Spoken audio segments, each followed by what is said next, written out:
Assalamu alaikum wa rahmatullah, everyone. Bismillah ar-Rahman ar-Rahim. Welcome to Sound Vision's Islaminar, the share of the $2 trillion stimulus package for small business focus. Sound Vision has been bringing leading quality content for almost 3 decades to the North American Muslims and has now been a pioneer in professional development trainings. In these uncertain times, when we are housebound, we cannot stop learning nor moving forward. And Sound Vision's team has been working along very long hours to adapt all of our trainings to an online portal. I am Sadiq bin Abdullah, your moderator for this webinar. And I would like to take this opportunity to acknowledge and thank all the generous donations to our webinars by WIT, which is an IT solutions company with offices in Michigan, Ohio, and Toronto. Before I introduce our presenters, I would like to point out a few housekeeping rules so we can have a streamlined experience, inshallah. At all times during the webinar, please keep yourselves on mute so we may have an uninterrupted session. And second point is you can use the chat box that will pop up on your right-hand side of the screen if you press the chat button on the bottom of your screen.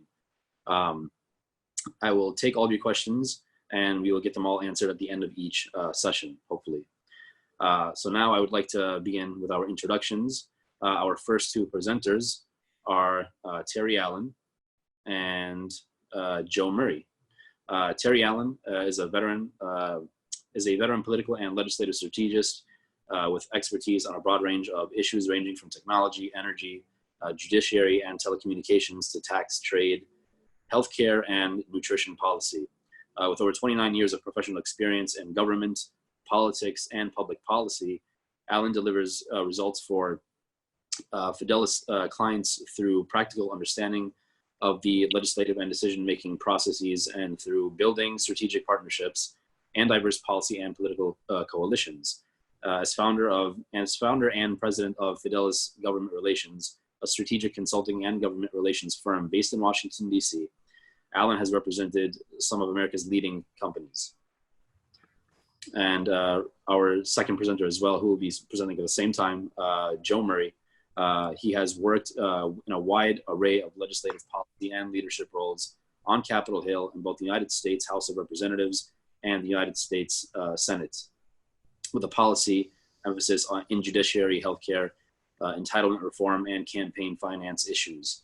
He currently serves as a senior government affairs advisor for a national rare disease patient advocacy group and consults for technology and telecommunications, criminal justice reform, and healthcare-focused clients.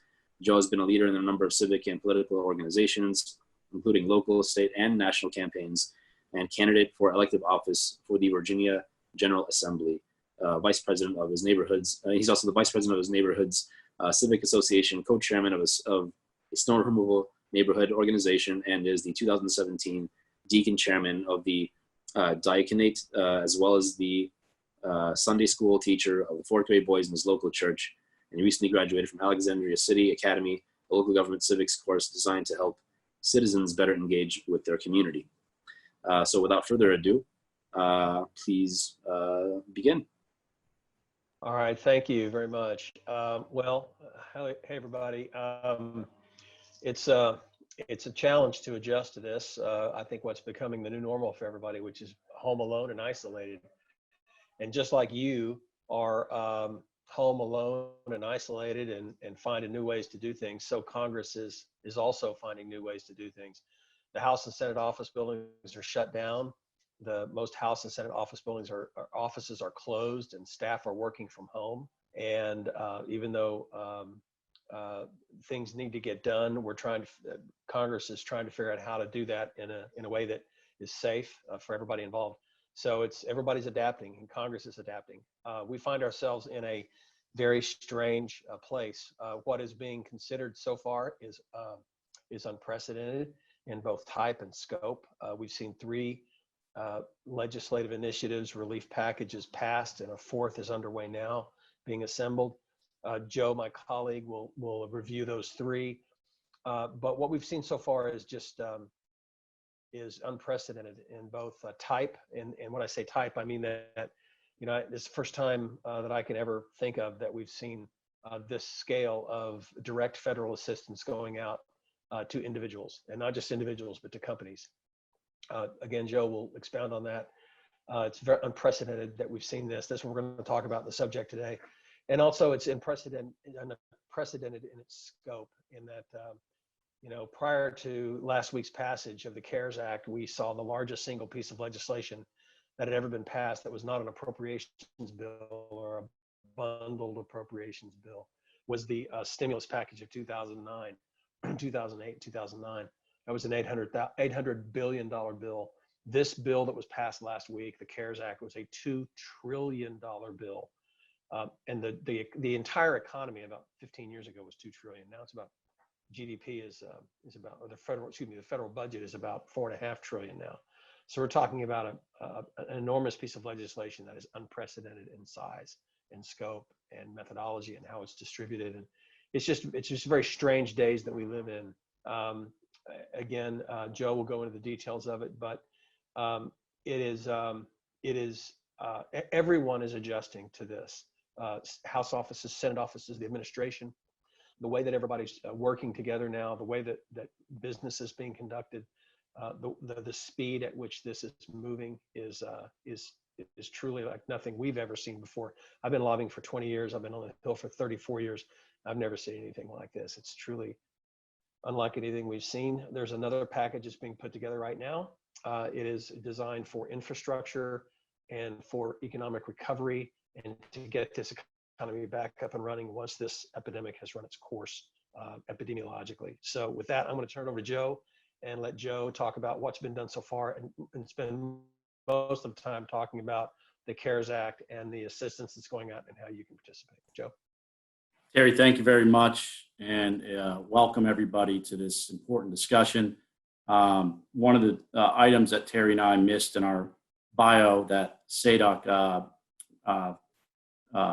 read, and we're appreciative to him and Taha, is that we've been serving Imam Malik Mujahid and the Faith Coalition and Burma Task Force and others for the last 2 years, and we've been honored to be coming alongside Malik and a lot of you. We've met, I'm sure, up on Capitol Hill at the number of fly-in days and work on Burma and the Rohingya. So we're delighted to be here. Again, we thank Imam Malik for inviting us to present. And without further ado, we're going to share just a few slides in the next 5 to 7 minutes. We're grateful to the other speakers who will also be speaking today.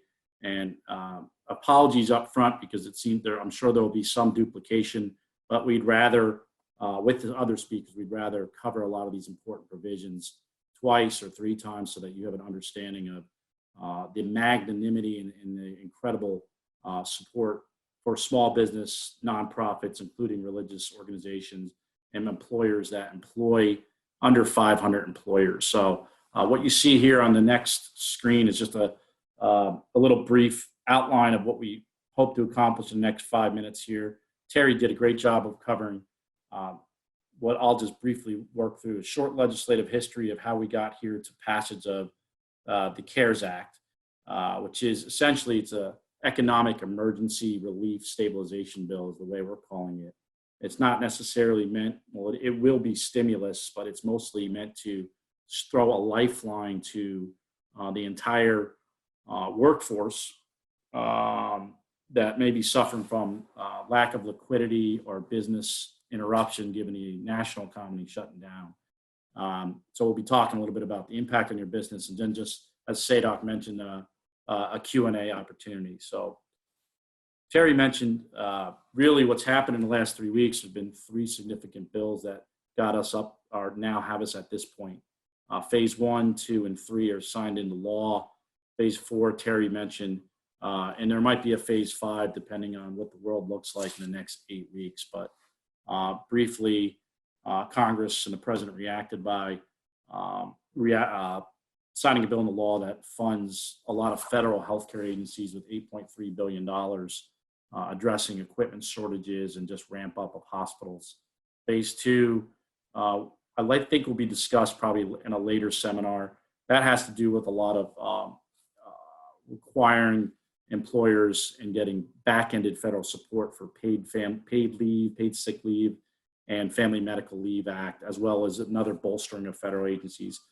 And then the next 5 minutes will really be concentrate on this CARE Act, which is, as Terry mentioned too, the largest financial bill ever signed into law in the history of the country in over 200 years. What does this really mean for businesses and religious organizations, including 501c3s? Well, you may have already been hearing one of the major provisions is a $350 billion small business loan called the Payroll Protection Program. You'll hear a lot about this. It's hugely consequential. It allows employers, including 501c3 nonprofits, who employ up to 500 employees, to apply for up to $10 million of loans to then really, the main intent is to have those businesses be able to pay their payroll costs for 8 weeks, or in other words, 2 months. This is to provide instant liquidity for businesses who are suffering from any uncertainty or lack of revenue and just overall business.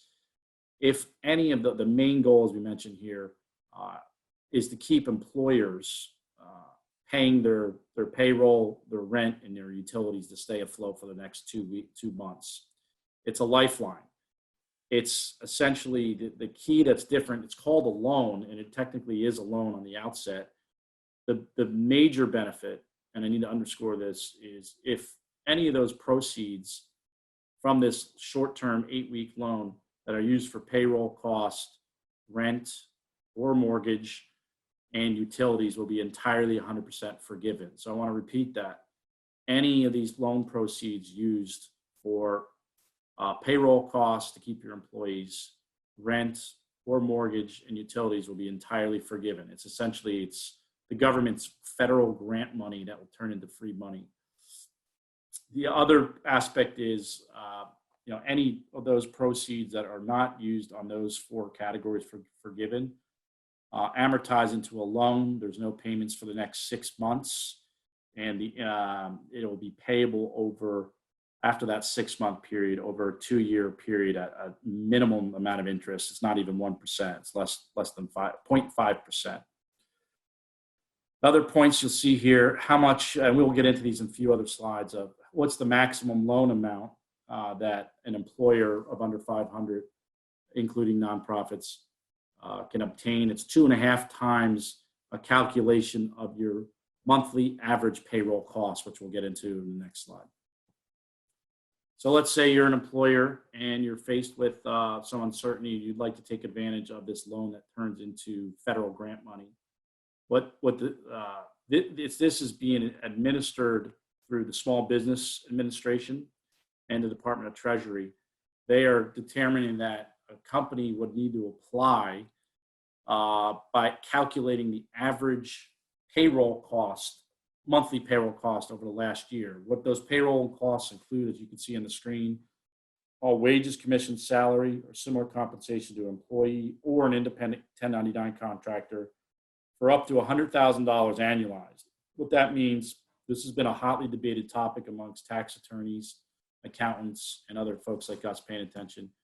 For any of your employees or independent contractors that earn over $100,000 a year annualized or and on a monthly, that amount is $8,333.33. I'm almost positive, according to my calculator. That first $8,333.33 can be included in your calculation for your total loan amount. It includes cash, tips, or equivalent, payment for vacation, parental, family, medical, sick leave. You see, also a big key is health insurance premiums and retirement benefits and any state or local tax. So unemployment tax if your employer provides that. What's missing here, and you'll see in the next slide, which is big, is payroll taxes cannot be included in that overall calculation of the loan amount. There's a reason why for that we could explain too.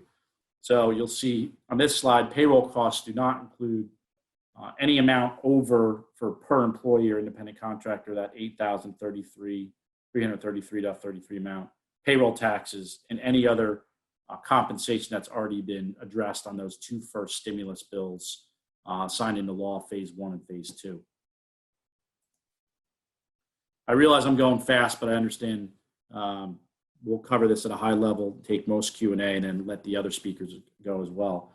Okay, so what banks and lenders require to underwrite these loans? Well, what will be required if you're a small business that's interested in this loan? This is unparalleled in any program we've ever seen. The underwriting is minimal. Essentially, there's three things that will apply and provide eligibility for this loan. That is that the entity or the business or nonprofit was actually in operation on February 15th, 2020.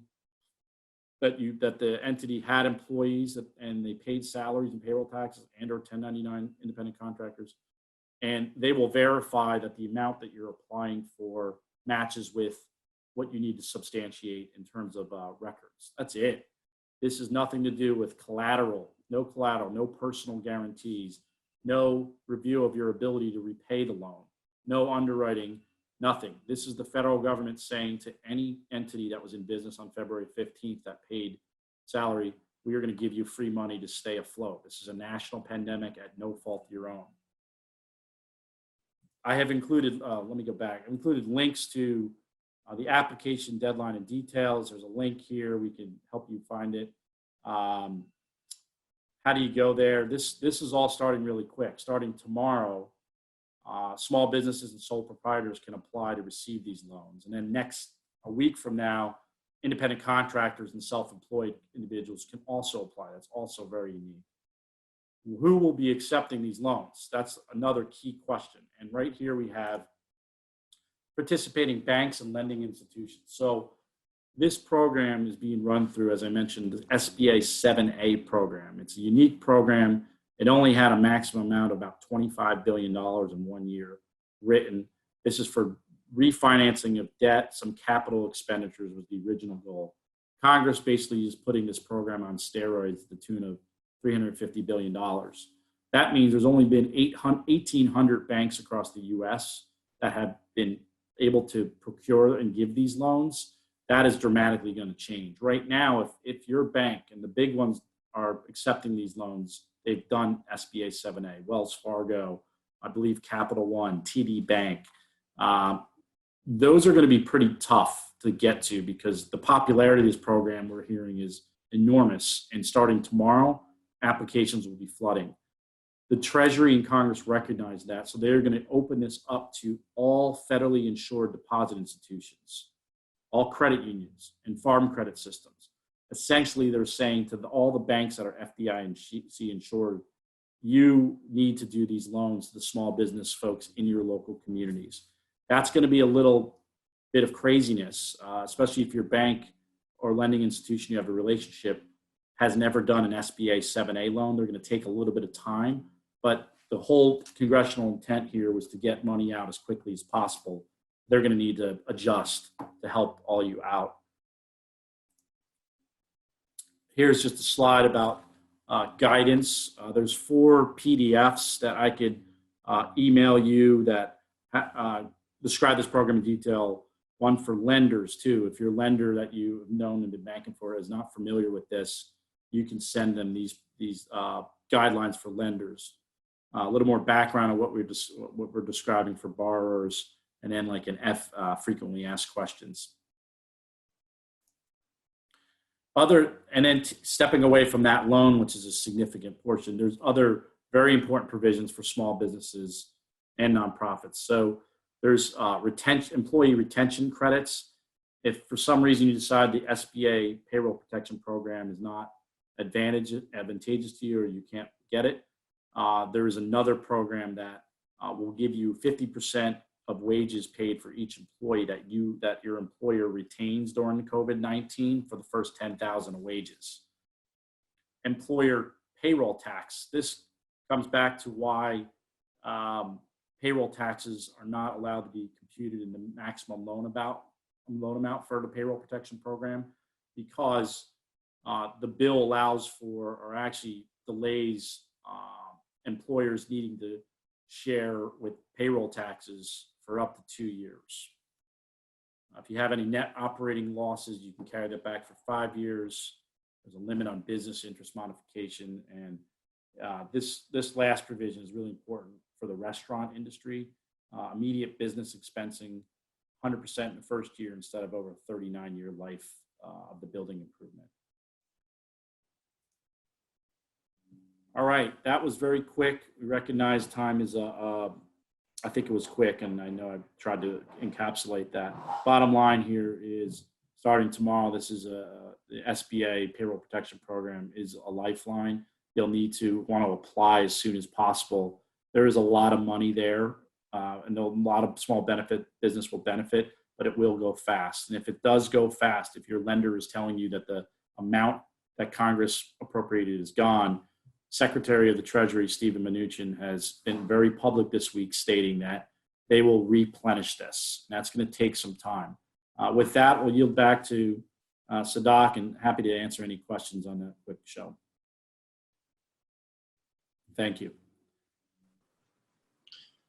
Thank you so much, Terry and Joe, for presenting. That was a really wonderful presentation, very beneficial, very much informative. Thank you so much. We do have a couple of questions here, actually, in the Q&A section. One person is asking, will these slides be available after the meeting is over? Yes, we're happy to share them with Imam Malik or you, Sadak, for your distribution. Okay, perfect. Sounds good. And then let me see here. One person is asking, Ayaz Siddiqui is asking, what is the key date for nonprofits to apply? Yeah, great question. So this is moving pretty fast. Nonprofits are able to apply, I believe, beginning tomorrow, Friday, April 3rd. Let me pull that up. Okay. So it states basically Friday, April 3rd right here. And they're considered small business and sole proprietors. And then next week, independent contractors and self-employed individuals. So we're stating tomorrow is the day to begin. If you're not prepared to apply tomorrow, which I recommend you try to, early next week is probably going to be a good time for you to start. Okay. This is Terry. I wanted to mention the regs actually indicate that all FDIC insured lending institutions are participating. I called my credit union today, which is the credit union for Congress, with the Congressional Federal Credit Union. They indicated that they're not participating, and they said that they're not participating because they don't make business loans. They just make individual personal loans. And so they've had a lot of requests and a lot of calls about it. So they're not participating. So you may want to just call your credit union and find out what their criteria are, whether or not they're participating. It's going to be a pretty crowded place tomorrow. So probably wouldn't be a bad idea to try to do what you can to get information today. Let's see. We have plenty of more questions coming in still. Let me see here. Are there? Let's see. Is this applicable to rental property owners as well? Will they be able to also be compensated? Yeah, the answer is general is yes. If the rental property owner has any payroll costs. So if the rental property owner employs less than 500 employees, or if they're paying independent contractors as akin to employees, then they would be eligible, yes. Okay. I also want to say that and it was indicated in the slides that we're not holding out as professional financial advice. So all of this information is for general information purposes. So please contact your accountants, those that are preparing your taxes, or that you look to for financial advice for specifics, and call your lender. Yeah, I forgot to highlight that. Thanks, Terry. That's very important. Yeah. Let's see here. What else do we have? One person is asking, if I'm a volunteer helping a board of a religious school, is the application easy enough to follow for someone without a financial background? The application, I've never seen an easier application in my entire life. And it's 2 pages. We'll happy to email to you. The volunteer, yes, anyone who has a reading comprehension level, probably over the age of, over grade level, 5th grade, can figure this out, because it simply asks, the name and address and identifying information of your business, what your average monthly payroll cost is, multiply that times 2.5, And it asks a series of questions that need to be certified with the senior officer or the controlling owner of the company to make sure that these are basic governmental questions that the entity's not bankruptcy, they're not committed any felonies in the last 7 years, they are American citizens, general kind of stuff like that. So yes, very easy, surprisingly easy. Yeah. Another person is asking, just to understand, nonprofits have to apply through a bank to obtain the loan. Is this correct? Yeah, that's 100% true. So there is other. It's important. That's an important question. There is another small SB. The loan is being backed by the federal government through the Small Business Administration. But banks for this program are going to be where you actually go to apply. It's a two-step process.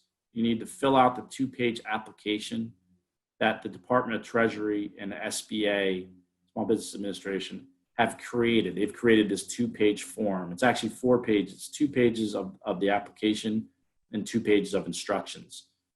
The business owner will take that 2-page application and go to their FDIC insured bank, and the bank will process the loan.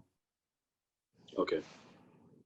The other important part, there is one other program, it's the Small Business Administration Emergency Declaration Loans that were put into place before the CARES Act got signed into law. A lot of folks have been able to take advantage of those loans. Those loans are directly through the Small Business Administration. They're different. They're not forgivable loans. And if you need a loan of over $25,000, you need to post collateral. So we're advising, in our personal opinion, not our professional with the disclaimer, at this point, you're probably better off going through the payment protection program loan. Right. We'll take a few more questions here. One person's asking, is anyone with a 1099 eligible for this? Yes. So the answer there is yes. If you're a 1099 and self-employed or independent contractor and you have payroll costs, let's say a landscaper or a small business owner, they are eligible to apply for this loan. Yes. Okay. What documents do we need to bring with to the lender? There's a list that I will share. It's not that it's likely substantiation of your payroll costs for the last year, most likely all of your 2019 tax returns and payroll documentation. Okay. Let me go back in the Q&A.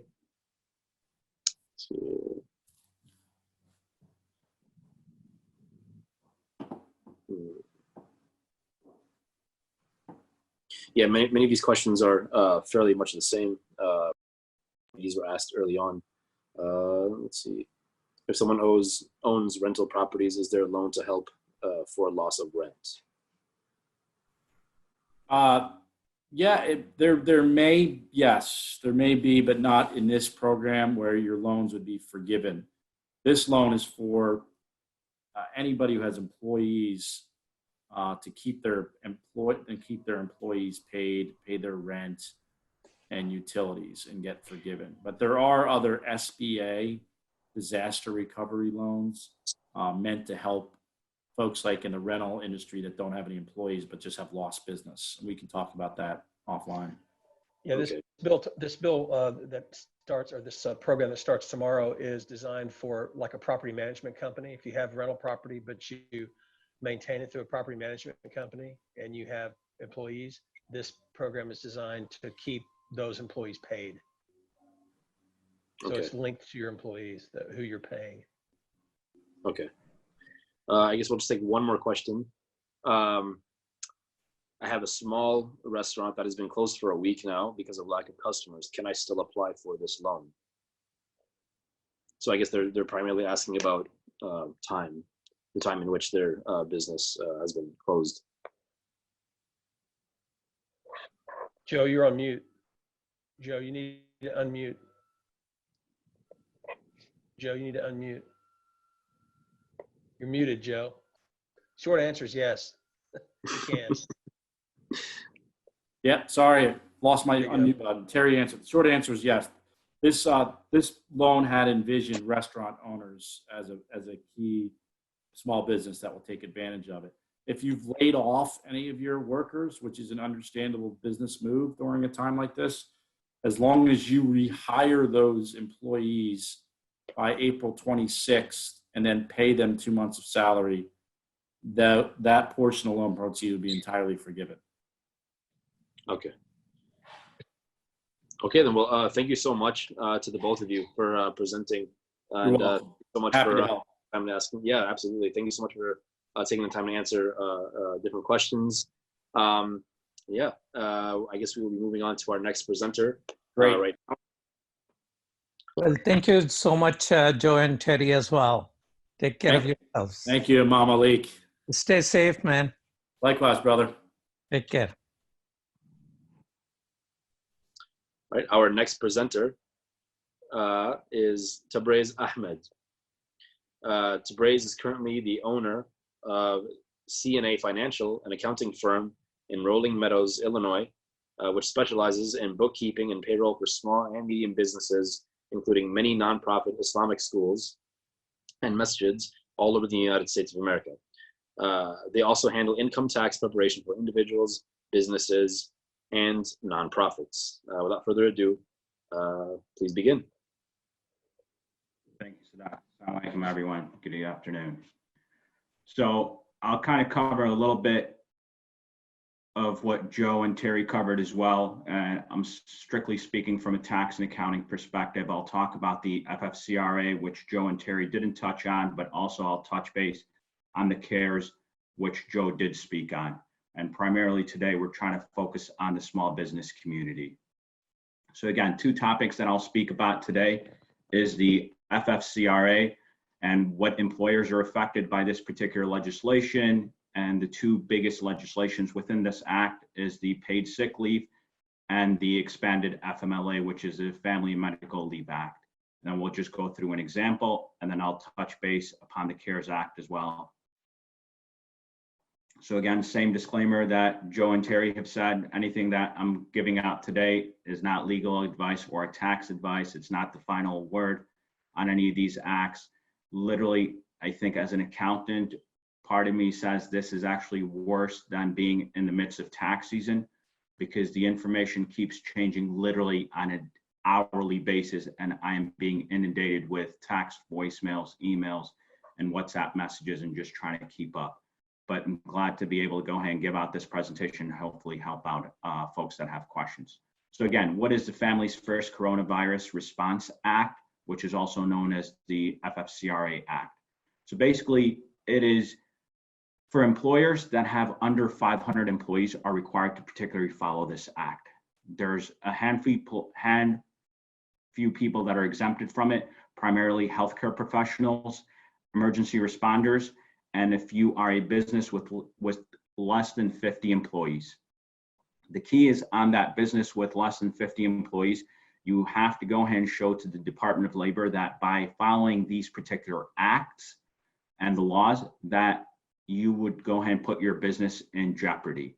The Department of Labor has not established what that criteria is in terms of small businesses, less than 50 employees, being able to go ahead and get that exemption by showing that it would pretty much put them out of business by following this. So what is this particular act? So let's say you're an ABC company, right? And you have employees that have worked with you for a day or 3 years. It doesn't matter. Particularly on the Paid Sick Leave Act, you'd have to follow it. If they are unable to work or unable to work from home as of April 1st, so this went into effect yesterday, and if they go ahead and take leave for themselves because they were impacted by the virus, right? So that's particularly right here. Or if their physician has told them to go ahead and stay at home because they're experiencing certain symptoms. Now, the stay-at-home order, according to Department of Labor, does not qualify for self-quarantine purposes. What that means is if you have an employee that's been impacted by the virus and they take time off, you have to pay them their regular pay up to $511 a day for 2 weeks. All right, that's 10 days. So you have to pay them $5,110 over a 2-week period. Now, if you have particularly employees, which most probably a lot of us may have, that are unable to work because our children's school are closed and they're taking care of a child or the daycare is closed, then by law, we have to go ahead and pay them as employer 2/3 of their regular salary up to $200 a day, right? So for 10 days, you got to pay them $2,000. This applies, again, for all full-time employees and part-time employees, regardless of how long they've worked for you. So again, here's this exact same information in a different way outlet, and I'll go ahead and share these slides with Sadak and Imam Abdulmalik, and they'll go ahead and pass them on to all the viewers. But just follow this particular diagram. If you have any employee that's been impacted by the virus, then if you say yes, then you got to pay them $511 a day for 80 hours. That's 2 weeks. If no, and then they're at home taking care of an individual that's been impacted or taking care of a child that's been impacted because of school closure, then you got to go ahead and pay them $200. Now, I've had clients and people call me saying, hey, my employees are able to go ahead and still work from home. Can I qualify for this? No. Again, if your employees are working from home, then you just pay them their regular salary. It's right. None of this impacts you. The second act that's been impacted, or that went into legislation a few weeks ago, about 2 weeks ago, is the Family Medical Leave Act was expanded by the administration. So basically now you get up to 12 weeks of paid time off as long as you have an employee that's been working for you for 30 days. Again, same conditions apply. If you have an employee that's not able to work because they're at home taking care of a child, or their daycare's closed or schools are closed, because here in Illinois and Chicago, our schools are closed through April 30th, right? So if you have an employee that's at home taking care of their kids, you got to pay them for an additional 10 weeks at $200 a day, right? So that's 2 weeks of paid sick leave, 10 weeks of FMLA, total of 12 weeks the employee is entitled to pay. Again, if you're a small business owner with less than 50 employees, you may be able to get an exemption. We don't know what that criteria is for that exemption at the moment. Again, so what happens when you pay these employees? As an employer, you're out of the money, but the government will reimburse you 100% of this money. Again, 100% of the paid sick leave and 100% of the FMLA that you pay out, including payroll taxes, including health insurance premium, is paid back by the government, right? Now, also as an employer, you are supposed to actually, there's a poster that the Department of Labor put out about last week in terms of employee rights. All of you should go ahead and post that in a common area within your place of business, right? And also the leave is effective anytime an employee takes it from yesterday, April 1st, all the way through the end of the year.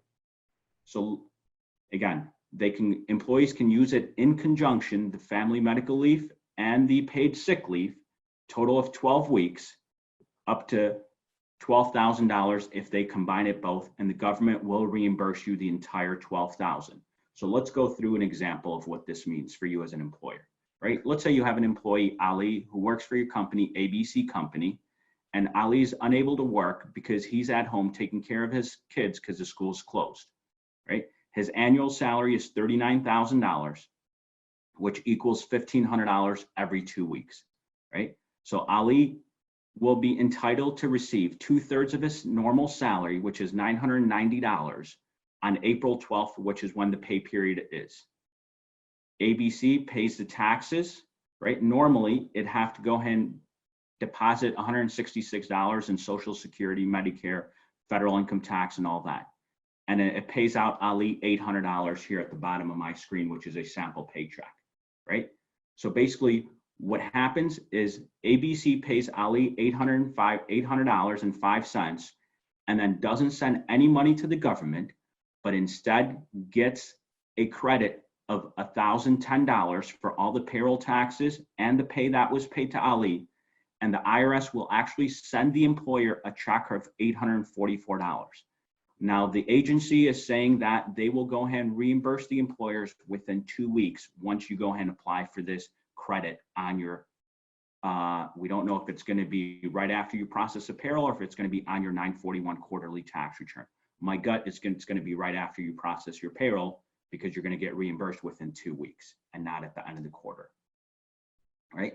That in a nutshell summarizes the entire FFCRA, right? So it's basically two things: paid sick leave and the expanded family medical leave. And the key for you as an employer or an employee is you can go ahead and get up to 12 weeks of paid time off, up to $200 a day from your employer if you're at home unable to work because you're taking care of a child that's at home from school. So CARES Act. A lot of this is duplicate in terms of what Joe and Terry said, so I might just browse through it and we'll kind of jump straight into Q&A, right? So Paycheck Protection Loan, Terry spoke at, and Joe spoke at great length about it. Again, everyone qualifies for it. You got to apply. Most probably we're hearing that it's going to start tomorrow. Actually, Joe, I was on a conference call about 2 hours ago and they're saying it might be delayed till Monday or Tuesday now because the Treasury is putting out new information for the bank. So we'll see. Thank you. Not surprised, but thank you. So again, any banks, what we're encouraging our clients to go ahead and do is go to where you have your local business account, right? Wherever your bank and credit union, if that's where your banking is done, go there. Again, the loans are 100% guaranteed by the SBA. You don't need to establish credit in this. There's no collateral needed. There's no prepayment penalties, no personal guarantees, no loan fees, nothing, right? The repayment will be a maximum of 10 years with less than 4%. Again, as Joe said, it could be less than a 1% as well. And also no payment for the first 6 months once you actually do convert it to a loan. Again, you got to go ahead and certify certain things. Again, a lot of it is self-certification that you're being pretty much impacted and you're going to use this money to pay your payroll and your rent and your utilities and your mortgage. So how does it work? Again, Terry said it's the average payroll cost of over a 12-year period, average monthly payroll cost times 2.5 or $10 million. Again, I presume for majority of us, it's whatever our average payroll cost is times 2.5. We have an example at the bottom of your screen. Again, let's go through it. Rob's car wash applies for a paycheck loan next month. He had $1.2 million of wages, right, for the past 1 year. So that means it's an average of $100,000 per month. So he's entitled to $250,000 in terms of this paycheck protection loan, right? Now, if you use that within 8 weeks to pay your payroll, healthcare benefits, any mortgage that you had before February 15th, or rent or utilities, it can go ahead and get forgiven, right? Again, unless you lay off additional employees within the 8-week period, or if you reduce their salary, then you got to go ahead and reduce the amount that you can forgiven. Again, at the bottom of the example, Rob takes the $250,000 and within the 8-week period, he pays out $200,000 in terms of his payroll cost. $200,000 of it is forgiven. $50,000 is converted into a loan. One more thing that in terms of the CARES Act, right? There's this economic injury disaster loan that went live this past Sunday, right? So it's an additional loan that you can apply for as self-employed individuals, as well as businesses, as well as non-for-profits and 501c3s, right? It can go ahead and be used for any type of purpose in terms of your working capital or any expenses within the organization.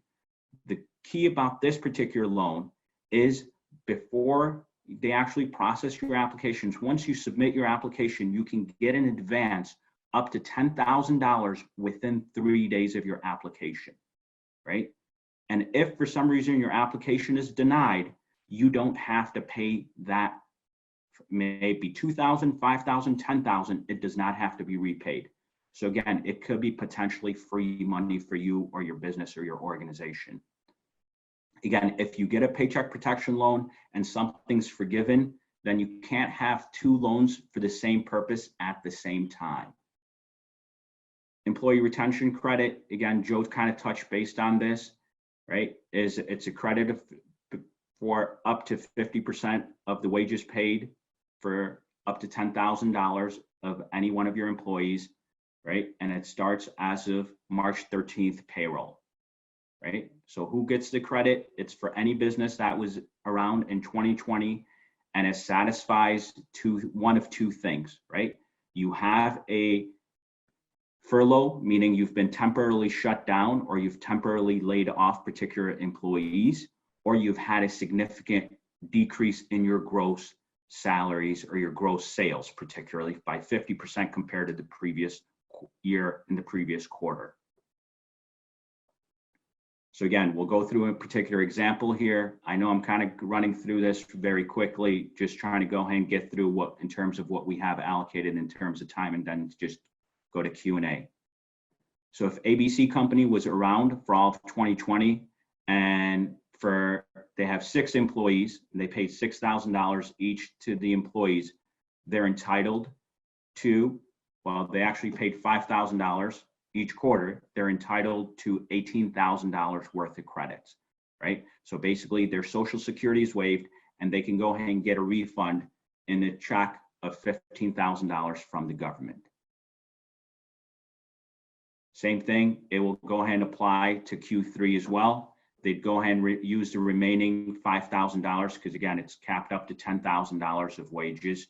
So if they paid 5Gs, it's $2,500 that they're capped. They use the other $2,500 the next particular quarter.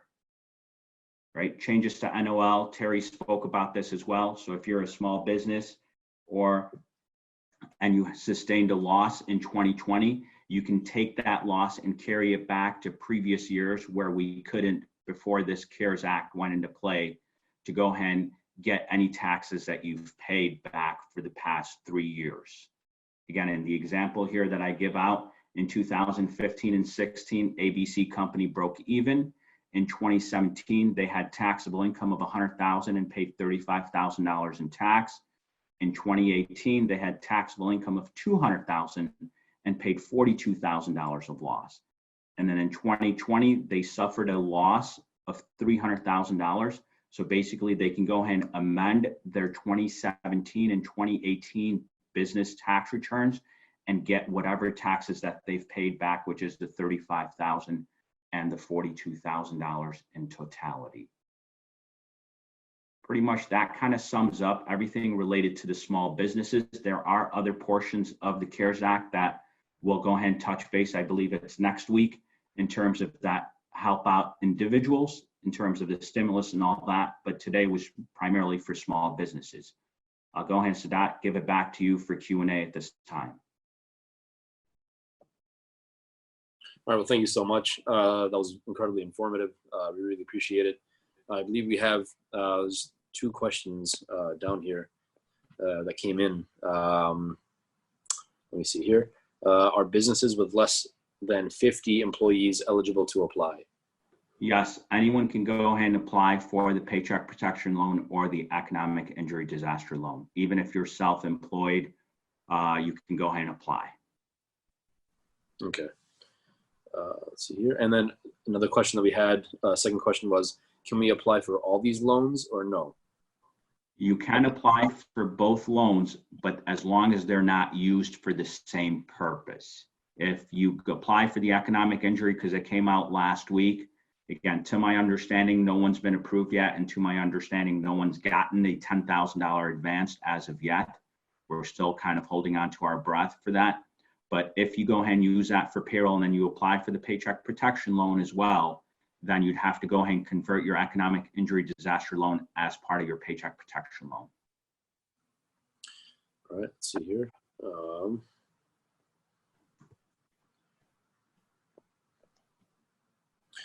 I have a small LLC. Do I qualify? Yeah.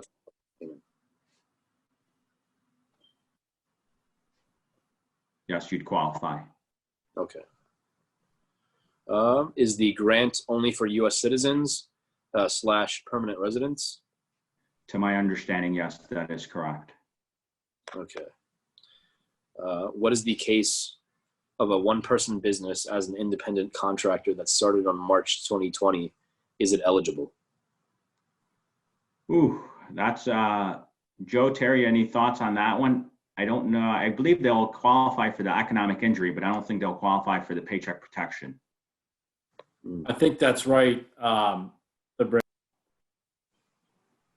Joe, you're muted. Joe, you love to mute yourself, man. Oh, back on. All right. I believe you are correct. They likely will not apply or not be eligible, given that they were not operational as of February 15th, 2020 for payroll protection purposes loans. Correct. Okay. Let's see here. I think there was one more question that came in. Yeah, what if my employees are on 1099? So again, as Joe pointed out, you can go ahead and add that as all part of your payroll cost when you apply for the paycheck protection loan, and you can also use it to pay your 1099 contractors and have it forgiven. Okay. Roger And that. okay, yeah. So one more question that we have here. What about a one-person S corp, no payroll? Does it qualify? So again, if you don't have payroll, then no, technically you don't qualify. But remember, you may have utilities, you may have rent that you're paying, right? So that still qualifies as well. It's not just payroll, right? So if I go back onto my slides in terms of what you can go ahead and use it for, right here, right? You can go ahead and you might have a mortgage that you can go ahead and pay for. So it's not just payroll. Payroll is the biggest component of it, but it's health benefits, it's mortgage, it's rent, it's utilities. Okay.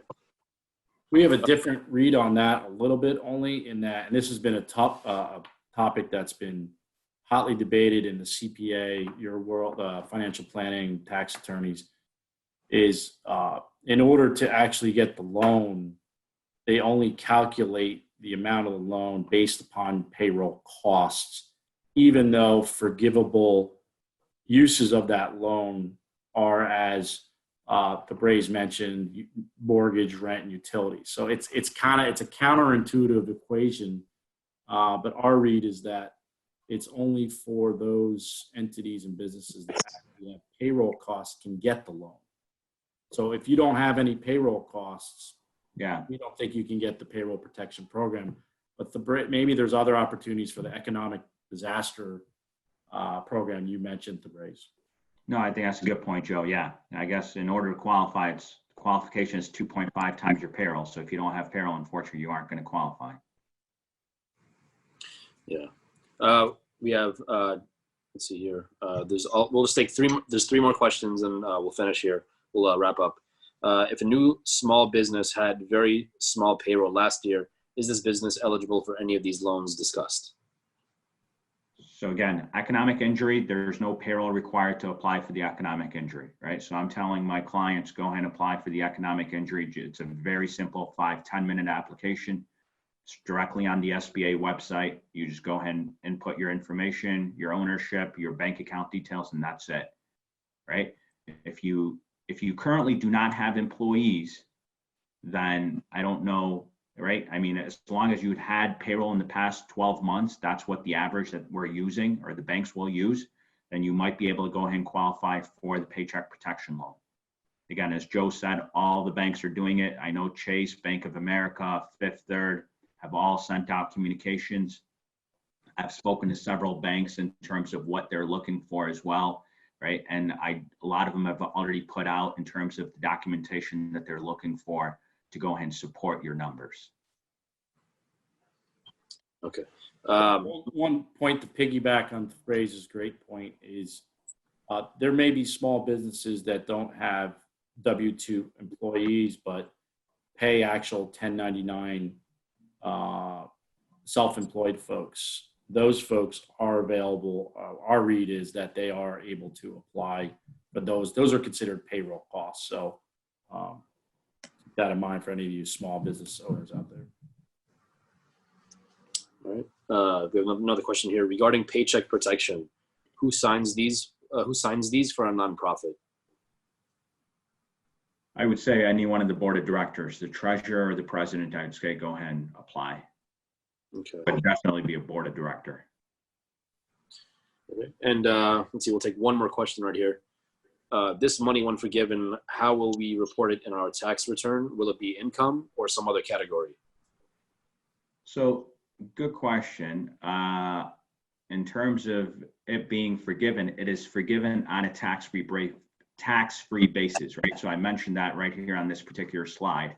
Anything that's forgiven, you do not have to go ahead and pay tax on it. Now, one thing that I've read is if only the principal is forgiven and not the interest. Again, I think the next part and our speaker, Shaikh Hatem, will be speaking in terms of the interest and the halal aspect of it. But it is my understanding that everything that's forgiven, you do not pay taxes on it. Okay. Well, thank you so much for taking the time to answer these questions. Very important, very beneficial. Right now, I would just very briefly would like to pass it over to Imam Abdul Malik Mujahid. I believe he has a few comments that he would like to make. Thank you. Thank you, Sadiq. Well, thank you so much, Thabraize, for a great work. And thank you, Terry, and thank you, Joe. Before we request our Shaikh to deliberate upon it, as most of us know that Muslims do not take bank interest. And although this is money of our tax money, which is being given as a very difficult time, it comes through banks. And banks are limited to charge up to 4%, but it is still an interest. So what we did on behalf of Sound Vision is we approached 4 different groups of Islamic scholars and to get their opinion. And one of the Islamic scholar who is highly respected in Islamic economics, Taqi Usmani, he gave the opinion that bank interest becomes halal only if you do not have anything to eat. And in that case, everything haram becomes halal. Otherwise, it doesn't matter how low is the percentage, it is not halal. The rest of the 3 scholars' opinion was that in this situation, people can take that.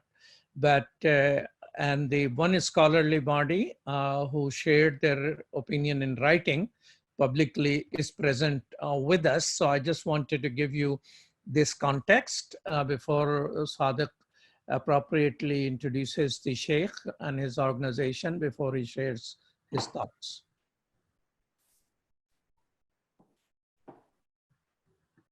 Imam Malik, can you hear me?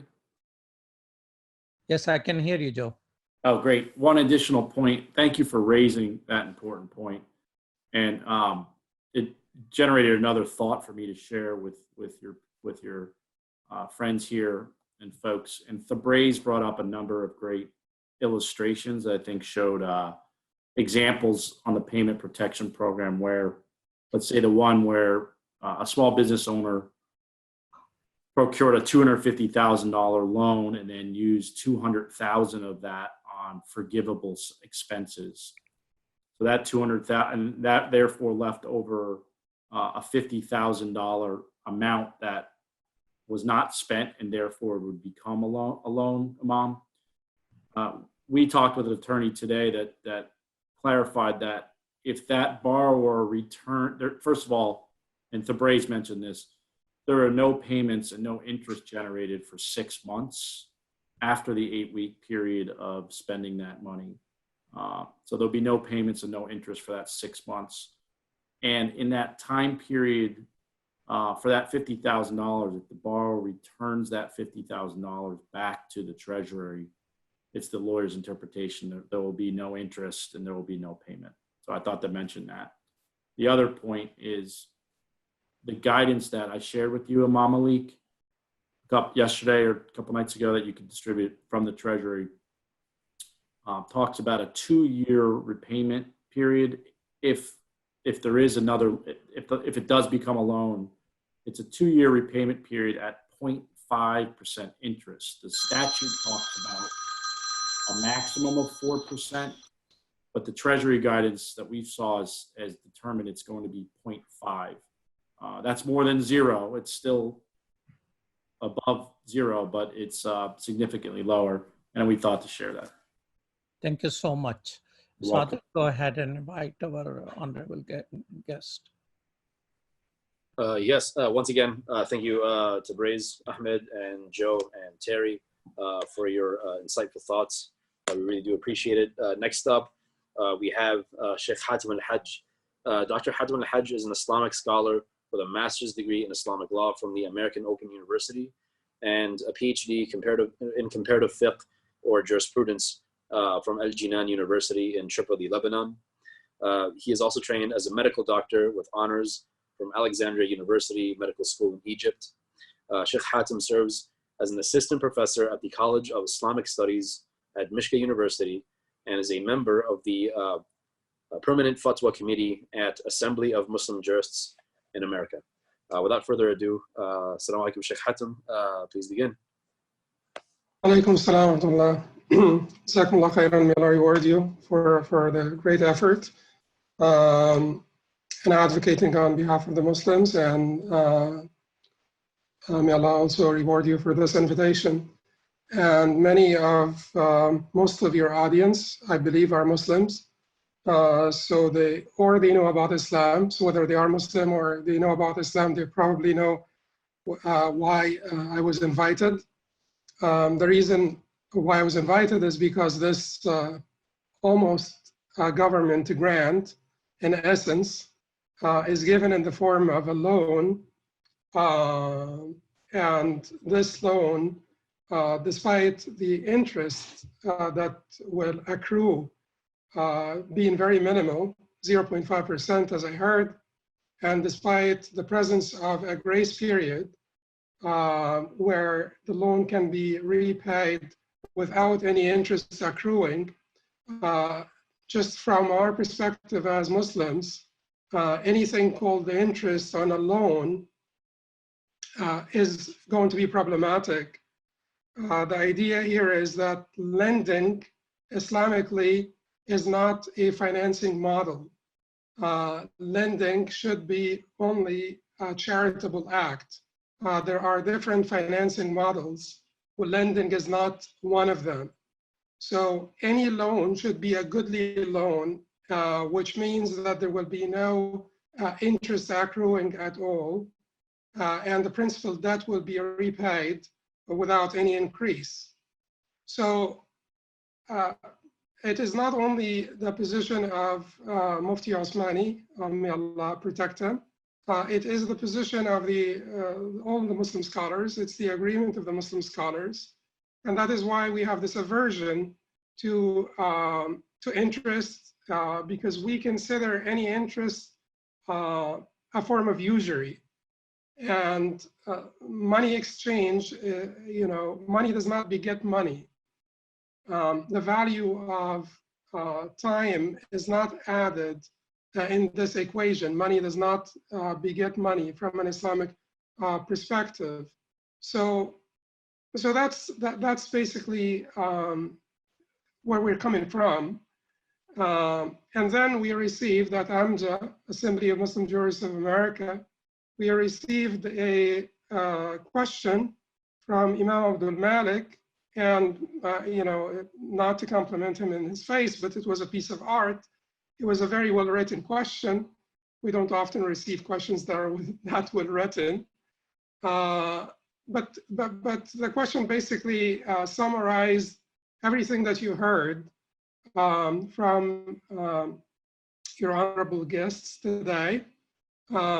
So AMJA, after enough deliberations, and also it is not, we don't take these matters lightly, because we do have the same aversion to interest like the rest of the scholars.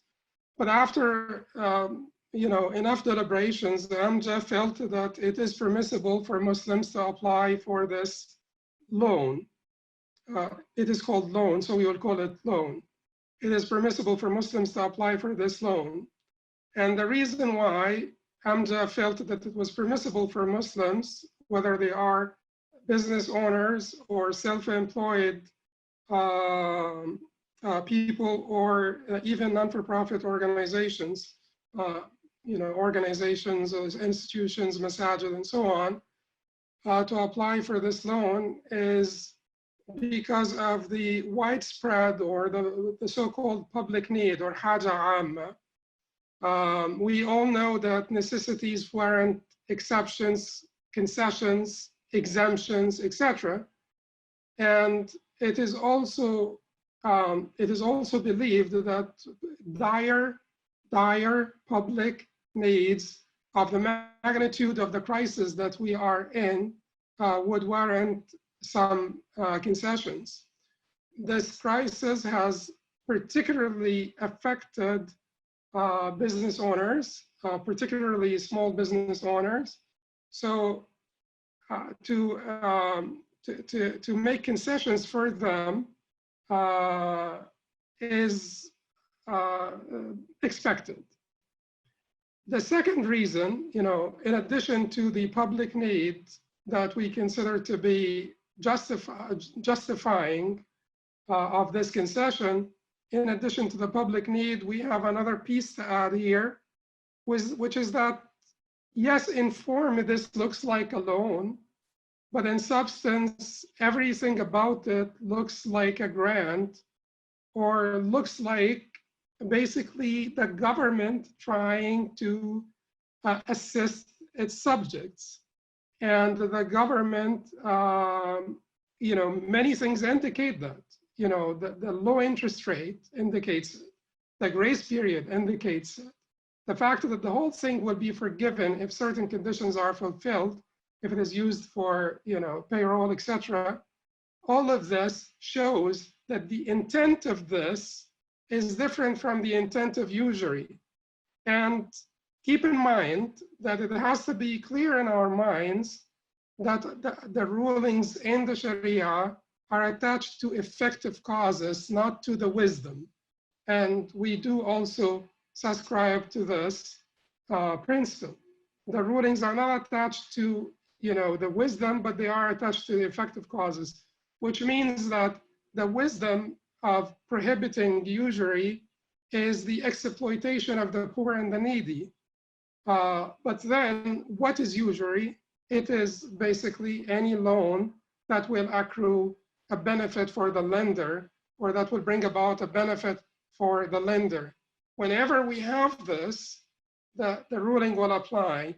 So whether the wisdom basically is there or not behind the prohibition, whenever we have this, the ruling will apply.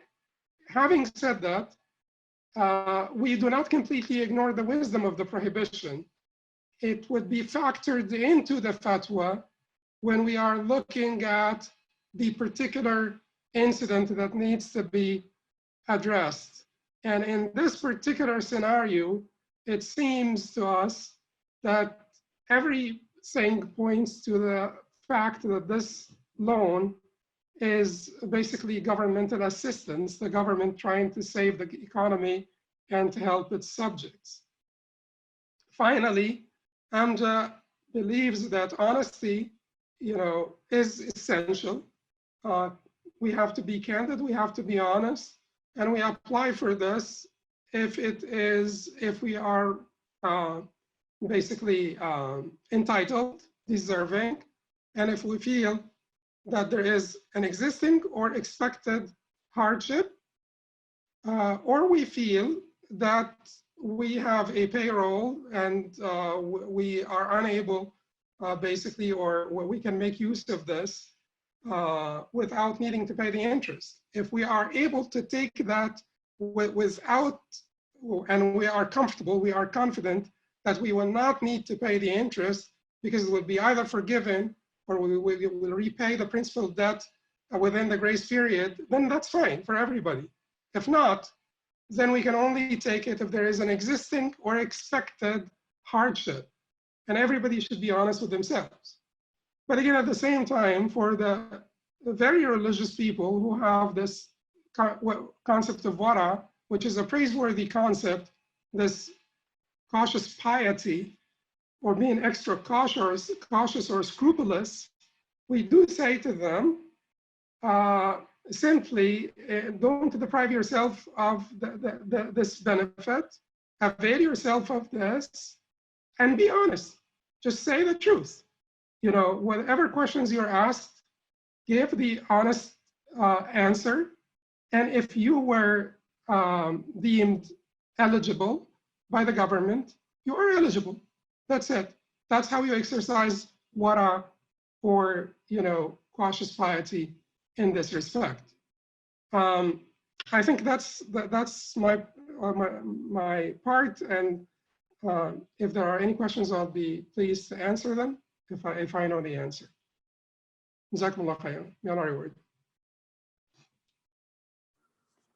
Jazakallah khair, Shaykh Hatem, for your presentation. It was very beneficial, very informative. I'm trying to see if there are any additional questions right now. It doesn't seem like there is at the moment.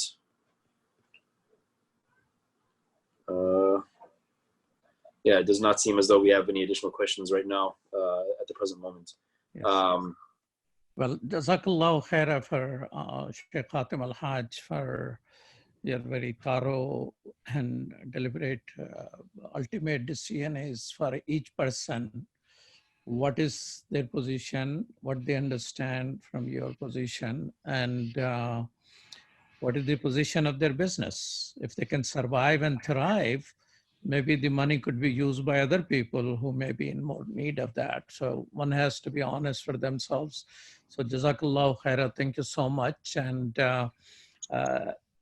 if there are any questions still come for the Shaykh, you can entertain. But in the meantime, could you please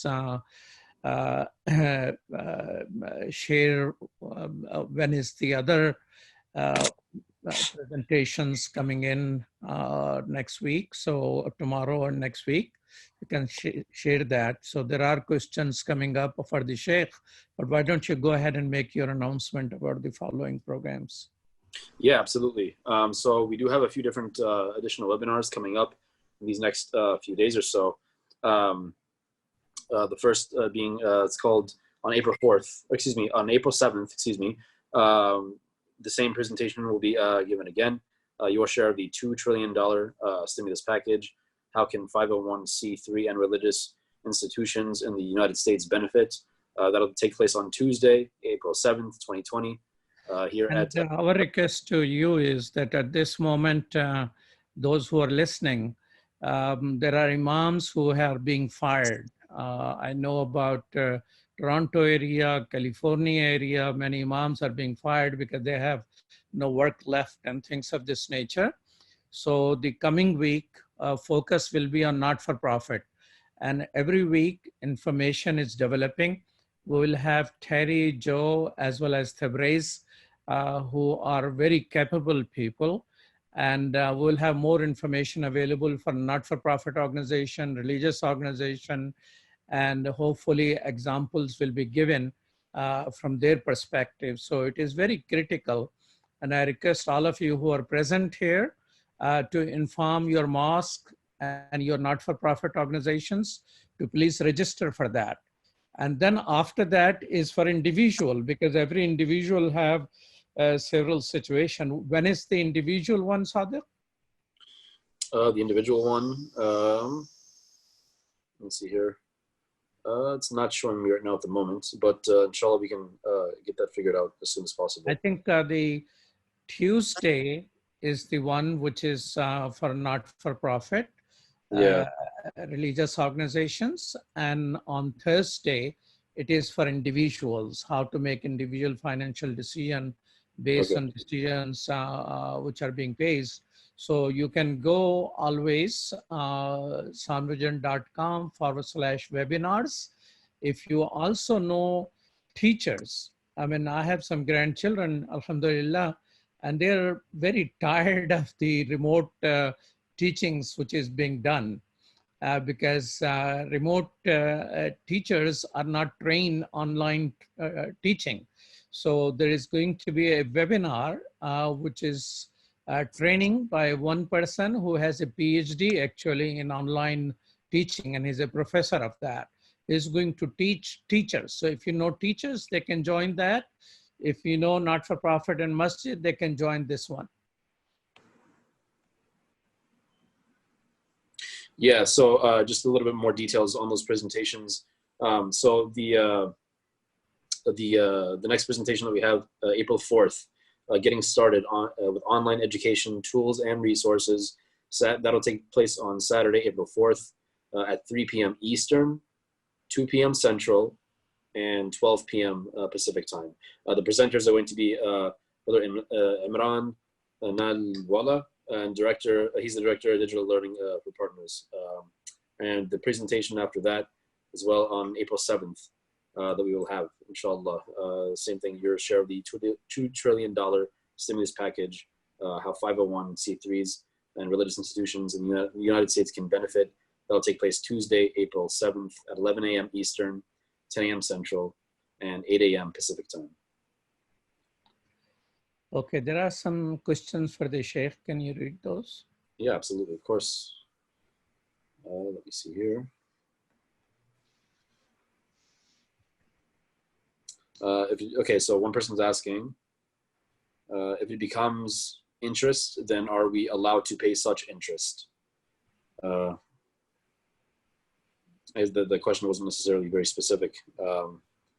What he means is that, there was a question about if you pay in certain period, if you delay it, there is going to be a percentage, 0.5% or up to 4%. In that situation, if a person participates and interest is due, it is not interest free.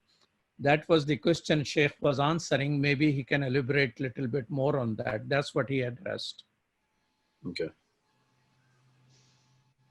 Yes, so basically we said that if we expected that this is not, that interest will not accrue, and that we would use this money to pay our employees, we would use this money for rent and so on and so forth, and the money will turn into a grant, then everybody can apply for this.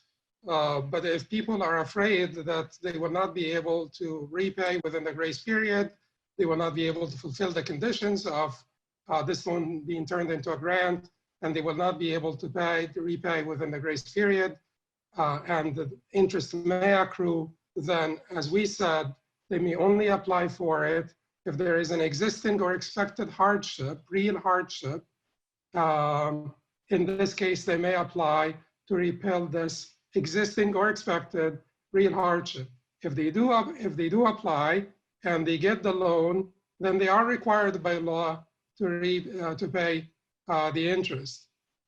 Now, keep in mind that for some people, part of it will be forgiven and interest may accrue on part of it. So the sum total of what they will pay back is less than the principal debt. So in reality, they have not paid any interest. They have not paid anything more than what they borrowed. They paid less. But for a certain portion of borrowers, they may not be forgiven any part of the loan, and interest may accrue, and they may end up needing to pay back the principal debt. In addition, they will have to pay the interest, which is very low interest. Now, this is not permissible in Islam per default. However, because of this hardship, we said it would be permissible. But if we basically apply for it and get it, then we ought to pay the interest because we're required by law to pay it. Okay. We have another question. Let me see here. If we think we can have no interest, but by the time we use a big portion of it, but a small portion incurs interest, then will that interest be okay? The bottom line here is the principal debt, let us say you borrowed $100,000. You used 50,000 of this towards, your payroll or your rent or other expenses, and the government basically turned this into a grant. And now you will have to pay interest on the other 50,000 that did not meet those conditions. Then let us say you will end up paying 60,000 back to the government. So the 50,000 and 10% interest. But the principal debt was 100,000, and you ended up paying back 60,000 because the government forgave, waived, most of the principal debt. So in this case, you have not paid any riba. Let's just call it riba so that we avoid the word interest that will confuse us here. Because from the government's perspective, you paid interest. But if your principal debt is $100,000 and you ended up paying back 60,000 to the government, you have not paid riba. Okay. And there's one more question over here. Someone is asking, which one is better to apply for, or should we apply for both? And they put the first option is assistance for small businesses or economic injury disaster loan assistance. I will not be able to answer this without someone helping me. So again, I'm telling my clients, go ahead and apply for both. All right. If you go ahead and qualify, I'd say go ahead and apply for both. Because if you go ahead and get the economic injury and then you get the paycheck protection loan as well for the same purpose, you can combine them. Right. But if you apply for the economic injury and then it gets denied and you get an advance, you get to keep that money and then you can still apply for the paycheck protection loan. Joe, thoughts? 100% agree with you, Thabraize. It's a win-win for that approach, I believe. Nice job. Right, and I think that's all the questions that we had coming in just right now. Thank you all so much for taking the time to present today. We really appreciate you taking the time to give these very beneficial and informative presentations for our viewers. Until next time, Jazakumullah khairan to our audience members. Jazakumullah khairan. Thank you so much to our presenters for today. And we can just go ahead and end off with a dua. I can just read Surah Al-Asr. Bismillah ar-Rahman ar-Rahim. والعصر إن الإنسان لا في خسر إلا الذين آمنوا وعملوا الصالحات وتواصوا بالحق وتواصوا بالصبر. صدق الله العظيم. Thank you. السلام عليكم ورحمة الله.